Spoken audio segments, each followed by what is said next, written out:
First on Fox, a major break in the Club Blu shootings that killed 2 teenagers. After struggling for leads ever since that mass shooting, Fort Myers police are now saying tonight they know the name of one of the gangs involved in the attack. For In Your Corner investigator Mike Mason tracking down this one. He's live in the newsroom tonight. Mike? Yeah, that homegrown gang is known as the Bottom Boys, and they are now in the crosshairs of law enforcement. Some in the Dunbar community disagree about whether there really is a gang problem here. There's no gangs here. Guys portraying themselves to be more than what they are. How do you know that there are any Bottom Boys?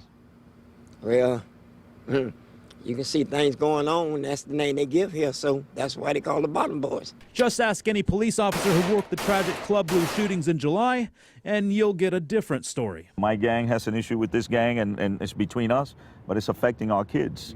We've got a few kids here that have been shot. Larry Aguilar helps to run the Quality Life Center of Southwest Florida and has one student who was at Club Blu the night gangs gunned down more than a dozen, killing 2. That student knows the gang members who pulled the trigger, but he's not talking. There's a lot of fear here, so they don't want to say who did it. They don't want to say that they know who did it or that they seen who did it. For In Your Corner now confirming one of those gangs was the Bottom Boys. This section of town where the railroad tracks essentially separates downtown Fort Myers from Dunbar is known as the Bottom. And the Bottom Boys formed the gang here about 8 years ago. I think they're all cowards. Why?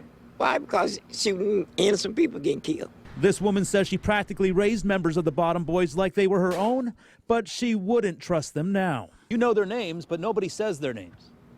True enough. Why is that? You don't know your house shot up or anything like that, retaliation.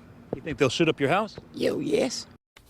And so far, no one has been charged in the shootings at Club Blu. Police say they're having a hard time getting the community to cooperate with the investigation. In the newsroom, Mike Mason, Fox 4, In Your Corner. Thank you, Mike.